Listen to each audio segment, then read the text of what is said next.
Hello बच्चों, मैं संजीदा हिंदी शिक्षिका एलपीएम पब्लिक स्कूल के ऑनलाइन कक्षा में आप सभी का हार्दिक स्वागत करती हूँ। बच्चों, आज हम सभी कक्षा 5 के हिंदी व्याकरण के पाठ 6 हमारा प्रकरण है कारक, इसका अध्ययन करेंगे। बच्चों, सबसे पहले हम कारक की परिभाषा के बारे में पढ़ते हैं कि यह क्या होते हैं। जो शब्द वाक्य में प्रयुक्त संज्ञा या सर्वनाम शब्दों का संबंध आपस में जोड़ते हैं उन्हें कारक कहते हैं। ये कारक चिन्ह परसर्ग या विभक्ति कहलाते हैं। संज्ञा और सर्वनाम शब्दों का संबंध आपस में जोड़ने वाले शब्द कारक कहलाते हैं।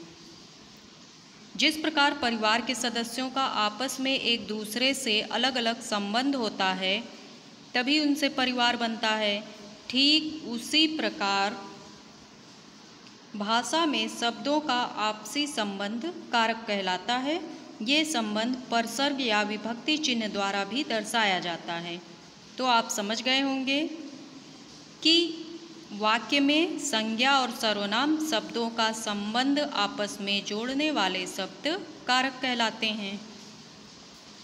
बच्चों, आप सभी इस चित्र में देख रहे होंगे, क्या दिख रहा है इसमें?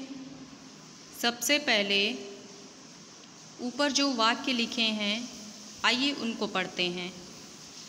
रवि अपने मित्रों साथ बगीचे खेल रहा है। बगीचे तरह तरह फूल लगे हैं। पूरा बगीचा फूलों सुगंध महक रहा है।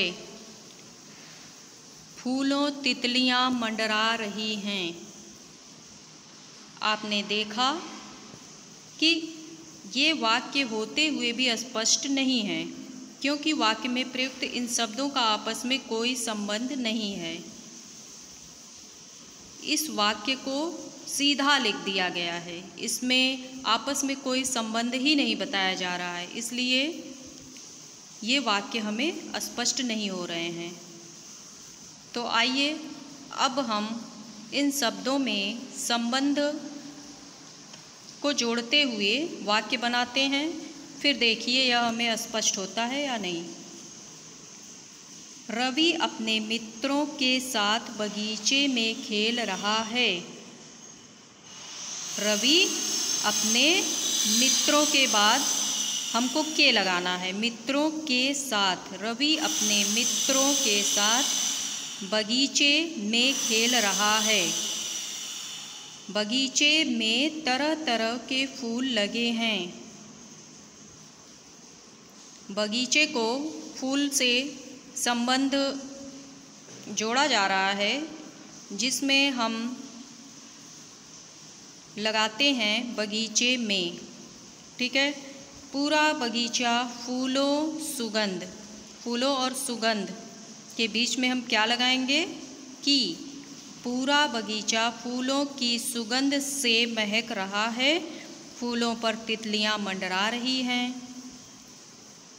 तो बच्चों, पहले दिए वाक्यों की अपेक्षा दूसरे वाक्य में जो भी हम लोगों ने संबंध जोड़ा, इससे हमें वाक्य स्पष्ट हुआ। यही शब्द कारक चिन्ह कहलाते हैं। कारक कितने प्रकार के होते हैं, आइए देखते हैं। कारक के 8 भेद होते हैं। इनके नाम और चिन्ह इस प्रकार हैं। कर्ता कारक है। विभक्ति और परसर्ग ये एक ही होता है, और यहाँ पर उदाहरण भी दिया हुआ है। कर्ता कारक का जो परसर्ग है ने है। जैसे उदाहरण के लिए हम देखते हैं, अक्षिता ने गाना गाया। कर्म को और शून्य। अंकित ने चोर को पकड़ा। करण से और के द्वारा इसको हम प्रकट करते हैं। जैसे विभा कार से स्कूल जाती है। कर्ता ने अक्षिता ने।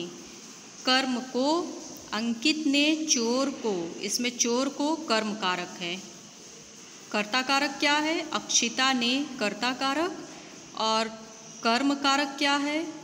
अंकित ने चोर को पकड़ा, चोर को कर्म कारक। इस प्रकार वाक्य बना, अंकित ने चोर को पकड़ा। करण कारक क्या है? विभा कार से स्कूल जाती है। कार से, यह करण कारक है। संप्रदान के लिए को और के लिए संप्रदान का प्रयोग करते हैं। जैसे माँ पूजा के लिए गुड़िया लाई, माँ पूजा के लिए गुड़िया लाई। तो इसमें पूजा के लिए क्या है? संप्रदान कारक है। अपादान कारक का परसर क्या होगा? से, अलग होना। देखिए यहाँ पर करण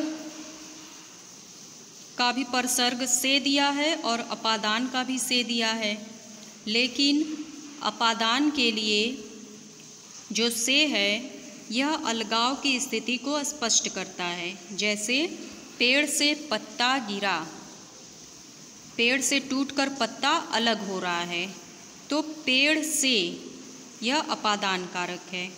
संबंध काके की रा रे री, यह राहुल का घर है। किसका घर है? राहुल का घर है। तो यहाँ पर घर को राहुल से संबंध जोड़ा जा रहा है, इसलिए यहाँ पर संबंध कारक है। अधिकरण में पर, इसका परसर्ग है। जैसे मेज पर पुस्तक है, तो मेज पर कौन सा कारक है? अधिकरण कारक। संबोधन हे अरे, जैसे हे भगवान रक्षा करो, हे भगवान के बाद जो चिन्ह लगा हुआ है यह क्या है? यह संबोधन कारक में प्रयोग किए जाते हैं, जैसे हे अरे। तो बच्चों, उम्मीद करती हूँ आप सभी को समझ में आ गया होगा। आप सब इसे अच्छे से याद कर लें। धन्यवाद।